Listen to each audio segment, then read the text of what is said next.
Bonjour à tous et bienvenue pour une nouvelle vidéo sur la chaîne.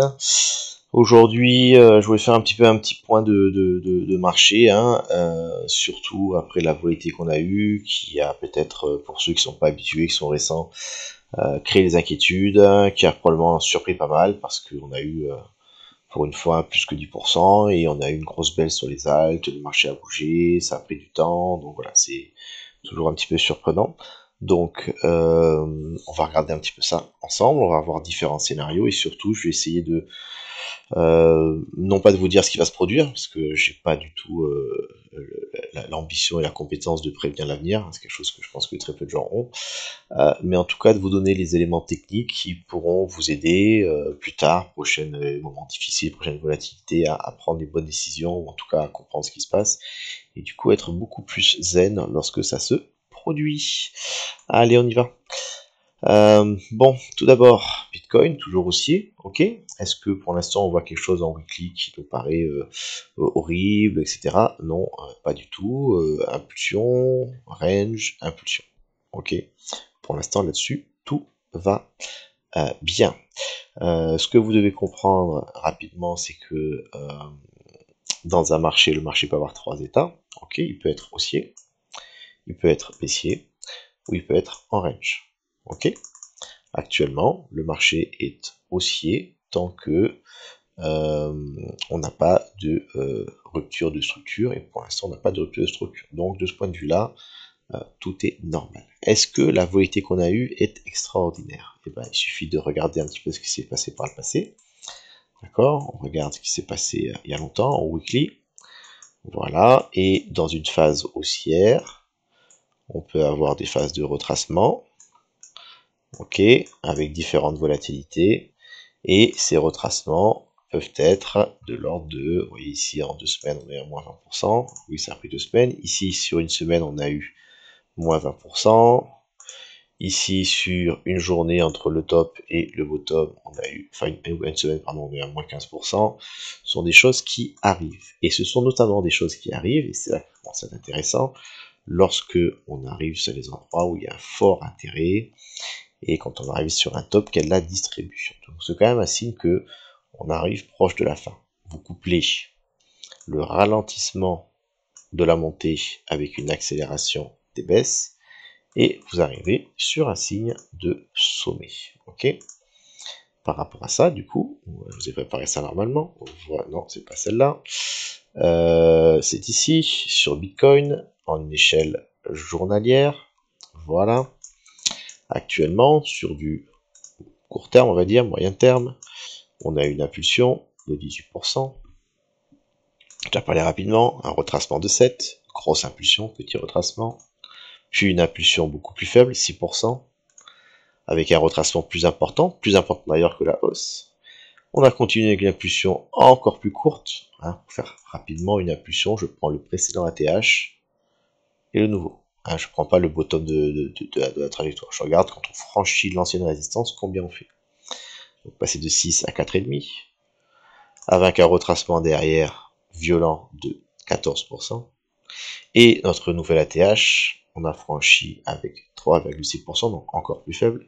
Et comme je l'avais dit dans la dernière vidéo, je m'attendais potentiellement à un retracement qui soit au moins de cette amplitude. Puisque après tout, on pousse de moins en moins fort et on retrace de plus en plus fort. Et ça, c'est quand même un signe, au moins sur cette échelle de temps-là, de ralentissement. Hein. Et maintenant, ça vous paraît assez évident, mais deuxième chose qu'on a pu voir aussi, on avait bien joué, et voilà, on avait une accélération forte qui ensuite ralentit dans un canal, et actuellement on a une sortie du canal. Donc, quand vous commencez à voir tous ces paramètres, vous comprenez que on est beaucoup moins boule qu'avant, et que ceci était à la fois ça s'est déjà produit par le passé dans les bull runs précédents, bien joué, j'ai plus la page, mais aussi que c'est normal, c'est nécessaire, et ça va se produire de temps en temps. Les valeurs que je vous donne sont les valeurs sur Bitcoin, sur les altcoins, vous avez pu voir que ça peut être beaucoup plus, puisque j'ai eu sur du Tao qui m'intéressait, on a quand même eu un moins, c'était assez monstrueux, mais voilà, on est sur du moins 30%, et depuis le précédent top, actuellement sur Tao, on est sur un joli moins 46%. Donc les choses sont quand même très différentes quand on n'est pas sur du Bitcoin. Ok.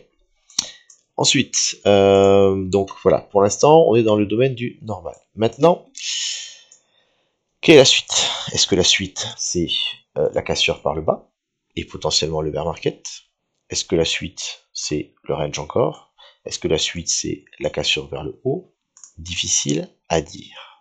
Dans tous les cas, je ne peux pas l'anticiper, mais je peux essayer de le voir venir.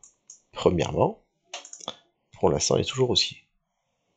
Plus haut, plus haut, plus haut. Ok, même si on fatigue. D'un point de vue structure de marché, je pense donc que la probabilité la plus forte pour l'instant est encore la continuation haussière et à faire un nouvel ATH. En sachant que on vient d'en faire un. Là, on vient juste, on vient de faire un ATH, on n'a pas fait un point bas plus bas. Voilà. Ça, donc, pour moi, on est plutôt là-dedans. Avant de faire cet ATH, peut-être que le marché va avoir besoin de prendre du temps. Ça, c'est possible. Ok, et ce serait pas mauvais. Il va falloir l'accepter. Il va falloir penser qu'on va tout de suite partir faire 105, 110, 120.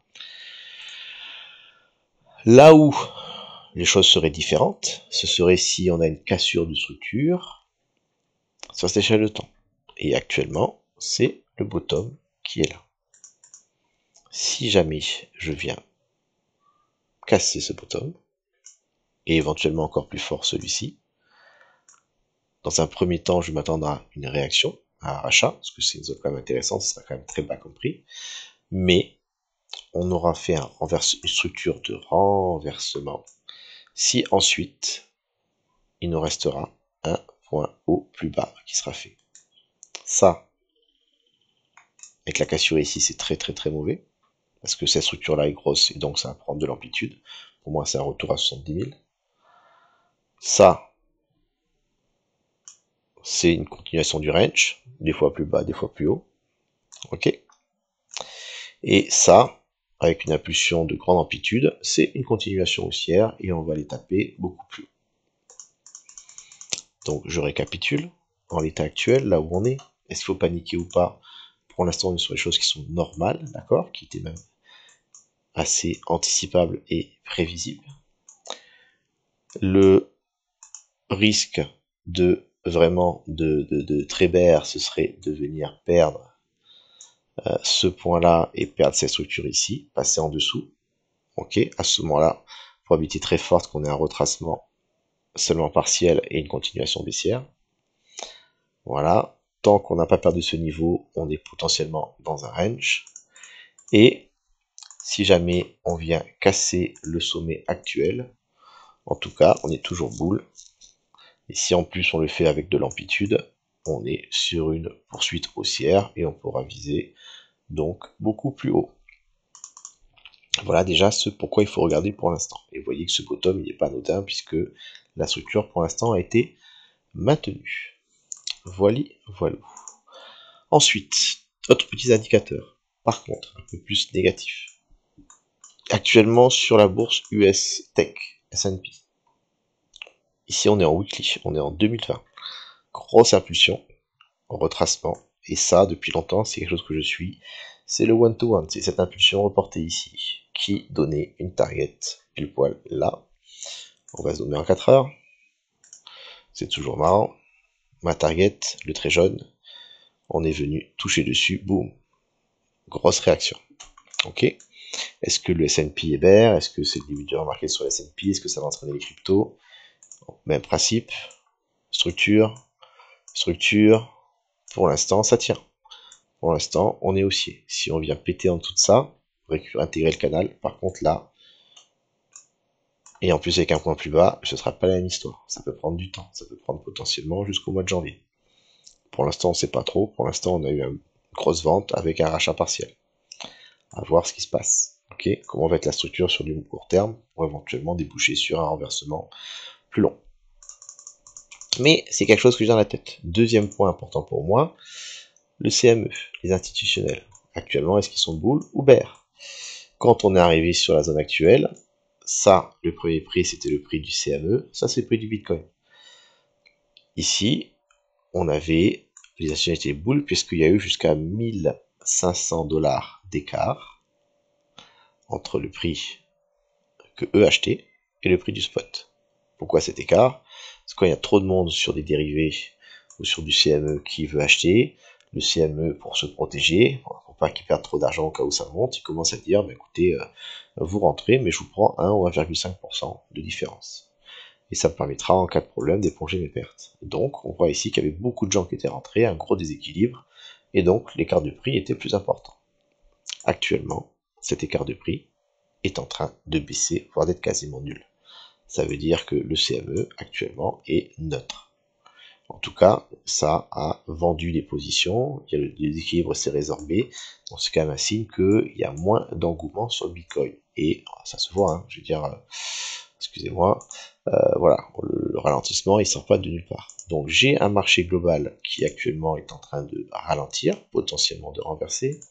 J'ai un investissement sur le Bitcoin institutionnel qui est en train également de ralentir. Alors, il y en a combien d'indicateurs, hein, moi j'utilise celui-ci. J'ai un ralentissement visible sur mon Bitcoin.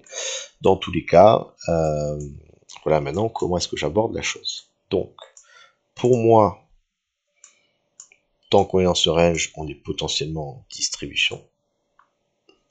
Ok. Dans tous les cas, je n'imagine pas. Excusez-moi. Voilà. Tant qu'on est là-dedans, ce qui m'intéresse, ça va être deux choses. Un, bien penser à pouvoir prendre des profits lorsqu'on va revenir sur les zones hautes. Et surtout, maintenant qu'on rentre dans une phase de volatilité importante, faire attention lorsque j'ai vendu, de ne pas racheter trop tôt. Ok, la volatilité actuellement, on commence à avoir des volatilités de l'ordre de 10% et plus. Attention à l'endroit où vous allez rentrer. Et vous avez bien vu que quand ça baisse, ça fait une, ça fait mal parce que et ben, quand on a beaucoup d'altcoins, ça baisse très fort. Et de deux, c'est dur d'acheter sur les zones basses parce qu'on a peur. Et ça, c'est normal. Malheureusement, le marché se nourrit de ça. Et ça, il faut faire attention. C'est là qu'il faut avoir son plan. Ça baisse, ça baisse, ça baisse, ça baisse. Début de la baisse, éventuellement, on dit bon, tant pis, on regarde. Ok. Si jamais je vois que c'est un peu fort, je peux éventuellement sortir un peu plus. Il faut pas trop traîner. Et puis ensuite, on est patient. On est patient. On est patient et on attend le gros retracement, celui qui est bien juteux, celui qui va donner une belle réaction. Vous allez faire moins de trades, mais vous aurez normalement moins de risques et surtout plus de bénéfices. Donc attention à ça.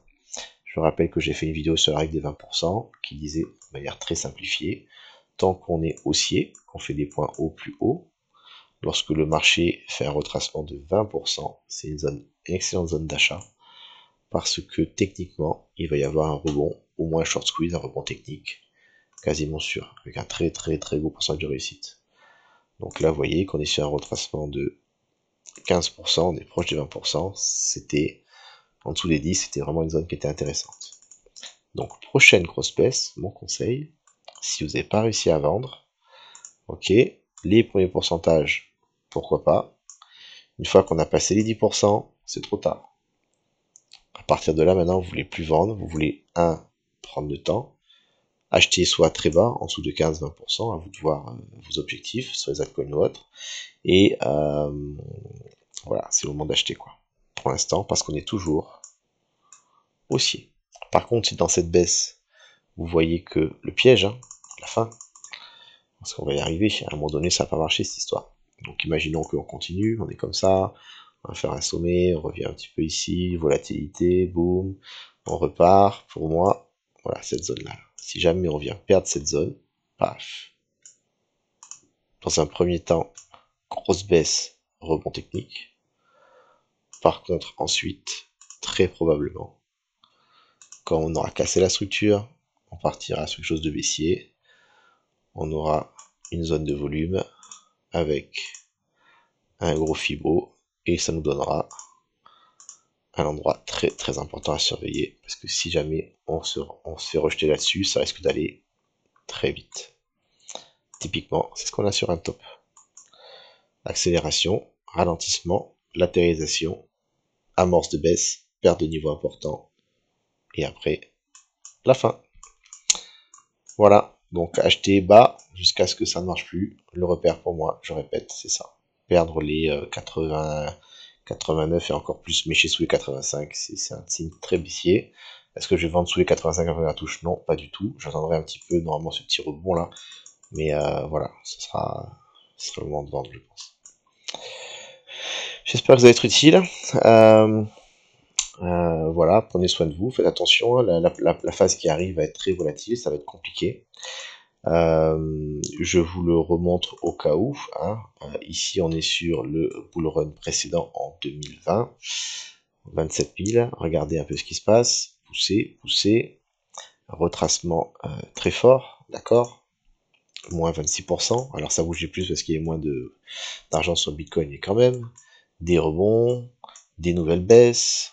Et puis ça repart à la hausse, boum boum, ça repart très fort, haussier, haussier, haussier, haussier, et là regardez, c'est vraiment dur ça, on pousse, on fait un sommet plus haut, et là derrière, grosse baisse, regardez la grosse baisse qui est ici, racheté dans un premier temps, reparti, voilà, et ça fait un yo-yo psychologique très très difficile, moins 18%, est-ce qu'il faut paniquer ici?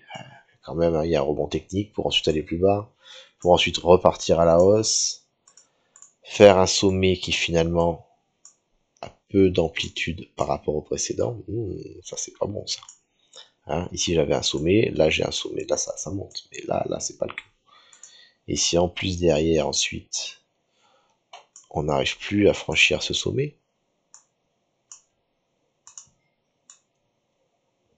ou si on le fait avec encore peu d'amplitude, et ben il y a un risque que ce soit la fin et on va commencer à avoir une structure qui va s'inverser